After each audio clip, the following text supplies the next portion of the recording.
Sub inspector ಪತ್ನಿ ಆತ್ಮಹತ್ಯೆ ಕೇಸ್ಗೆ ಇದೀಗ ಹೊಸ ಟ್ವಿಸ್ಟ್ ಸಿಗ್ತಾ ಇದೆ.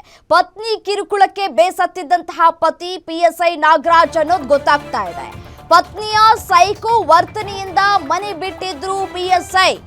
ರಾತ್ರೋರಾತ್ರಿ ಚಾಕು ಹಿಡಿದು ಕೂರ್ತಾ ಇದ್ದಂತಹ ಪತ್ನಿ ಶಾಲಿನಿ ಅನ್ನೋದು ಗೊತ್ತಾಗ್ತಾ ಇದೆ.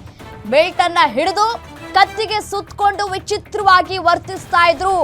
ಅಲ್ಲದೆ ಪತಿಗೆ ಸಿಕ್ಕಲ್ಲಿ ಚಾಕುವನ್ನ ಇರಿತಾ ಇದ್ರು ಪತ್ನಿ ಶಾಲಿನಿ ಅನ್ನೋದು ಗೊತ್ತಾಗ್ತಾ ಇದೆ. ಇದನ್ನೆಲ್ಲ ನೋಡಿ ಗಾಬರಿಗೊಂಡಿದ್ರು ನಾಗರಾಜ್. ಹೆಂಡತಿ ವರ್ತನೆಗೆ ರೋಸಿ ಹೋಗಿ ಮನೆ ಬಿಟ್ಟು PGಯನ್ನ ಸೇರಿದ್ರು PSI ನಾಗರಾಜ್ ಅನ್ನೋದು ಗೊತ್ತಾಗ್ತಾ ಇದೆ.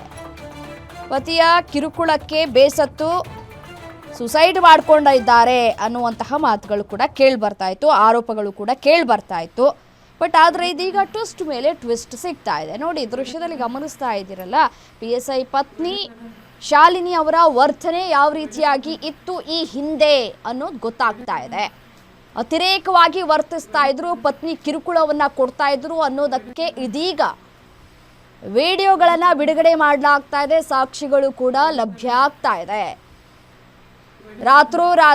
ರಾತ್ರಿ ಇಡೀ ಆಕೆ ನನಗೆ ಚಾಕುವಿನಿಂದ ಚುಚ್ಚಿ ಚಿತ್ರಹಿಂಸೆಯನ್ನ ಕೊಡ್ತಾ ಇದ್ರು.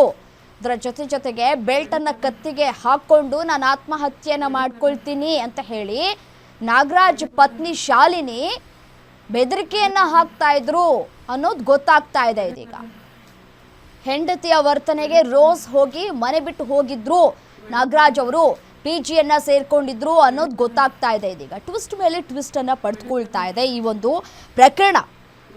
KG ಠಾಣೆ ಸಬ್ ಇನ್ಸ್ಪೆಕ್ಟರ್ ಪತ್ನಿ ಶಾಲಿನಿ ಆತ್ಮಹತ್ಯೆ ಪ್ರಕರಣಕ್ಕೆ ಸಂಬಂಧಪಟ್ಟಂತೆ ಟ್ವಿಸ್ಟ್ಗಳ ಮೇಲೆ ಟ್ವಿಸ್ಟ್ ಸಿಗ್ತಾ ಇದೆ. ಮದುವೆ ನಂತರ 2 ತಿಂಗಳು ಮಾತ್ರ ಅಳಿಯ ಮಗಳು ಚೆನ್ನಾಗಿದ್ರು. ಗಂಡ ನಾಗರಾಜ್ ಹಲ್ಲೆ ಮಾಡ್ತಾನೆ ಅಂತ ಹೇಳಿ ಮಗಳು ಹೇಳ್ಕೊಂಡಿದ್ರಂತೆ ಅವ್ರ ತಂದೆ ಬಳಿ. ಅವನಿಗೆ ನನ್ನ ಮಗಳ ಹಣ ಬೇಕಾಗಿತ್ತು, ಅವಳ ಜೊತೆ ಜೀವನ ಬೇಕಾಗಿರಲಿಲ್ಲ, ಡೈಮಂಡ್ ರಿಂಗ್ ಕೊಡಿಸುವಂತೆ ಪುತ್ರಿ ಬಳಿ ಡಿಮ್ಯಾಂಡ್ ಮಾಡ್ತಾ ಇದ್ದ. ಈ ರೀತಿಯಾದಂತಹ ಆರೋಪವನ್ನ ಈಗೇನು ಆತ್ಮಹತ್ಯೆಯನ್ನ ಮಾಡ್ಕೊಂಡಿದ್ದಾರಲ್ಲ ಪತ್ನಿ ಶಾಲಿನಿ ಅವರ ತಂದೆ ಮಾಡಿದ್ರು. ಹೌದೇನೋ ನಿಜ ಏನೋ ಅಂತ ಹೇಳಿ ತನಿಖೆಯನ್ನ ಚುರುಕುಗೊಳಿಸಿದಂತಹ ಪೊಲೀಸರಿಗೆ ಇದೀಗ ಶಾಲಿನಿ ಅವರ ನಿಜ ರೂಪ ಗೊತ್ತಾಗ್ತಾ ಇದೆ. ಯಾವಾಗ ಆಕೆ ಚಿತ್ರಹಿಂಸೆಯನ್ನ ಕೊಡ್ತಾ ಇದ್ರು ಅನ್ನೋದರ ಬಗ್ಗೆ ನಾಗರಾಜ್ ಅವರು ಬಾಯಿ ಬಿಟ್ಟಿದ್ದಾರೆ. ಮತ್ತೆ ವಿಡಿಯೋಗಳನ್ನ ಕೂಡ ತೋರಿಸುವಂತಹ ಕೆಲಸವನ್ನ ಮಾಡಿದ್ದಾರೆ. ಪತ್ನಿ ಮಾಡುವಂತಹ ಕೆಲವೊಂದು ಅಧಿಕ ಪ್ರಸಂಗಗಳಿರ್ತಾವಲ್ಲ, ಅದಕ್ಕೆ ಪತಿ ಪಾಪ ಈ ಕಡೆ ಏನೂ ಮಾಡದೇ ಇರುವಂತಹ ಪರಿಸ್ಥಿತಿಗಳನ್ನ ಕೂಡ ನಾವು ಸಾಕಷ್ಟು ಗಮನಿಸಿದ್ದೇವೆ.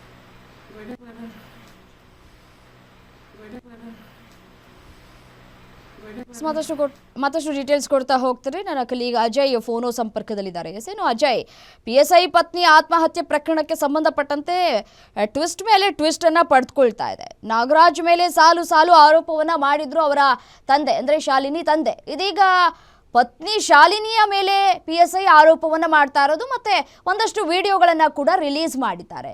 ಈ ಒಂದು ಪ್ರಕರಣ ಎಲ್ಲಿಗೆ ಹೋಗಿ ಮುಟ್ಟುತ್ತೆ ಅಂತ ಹೇಳಿ.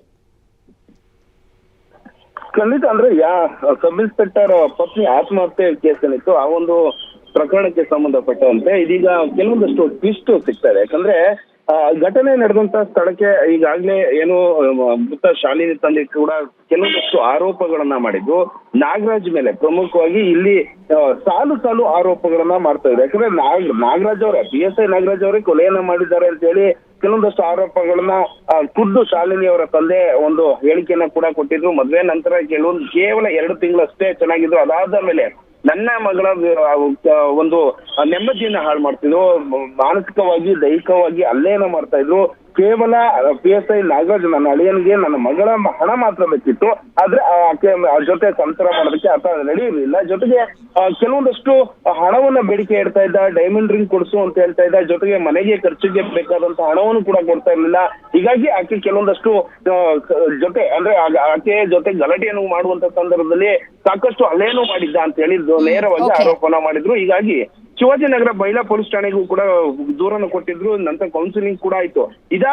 ಇದೆಲ್ಲ ಆಯ್ತು. ಇದೀಗ ಕೆಲವೊಂದಷ್ಟು ಫೋಟೋಗಳು ಕೂಡ ರಿವೀಲ್ ಆಗ್ತಾ ಇದೆ. ಯಾಕಂದ್ರೆ ಪತ್ನಿಯೇ ಒಂದು ಸೈಕೋ ರೀತಿಯಾಗಿ ವರ್ತನೆ ಮಾಡಿರುವಂತ ಕೆಲವೊಂದಷ್ಟು ವಿಡಿಯೋಗಳು ಸೇರಿದಂತೆ ಕೆಲವೊಂದಷ್ಟು ಫೋಟೋಗಳು ಸಿಕ್ಕಿದೆ.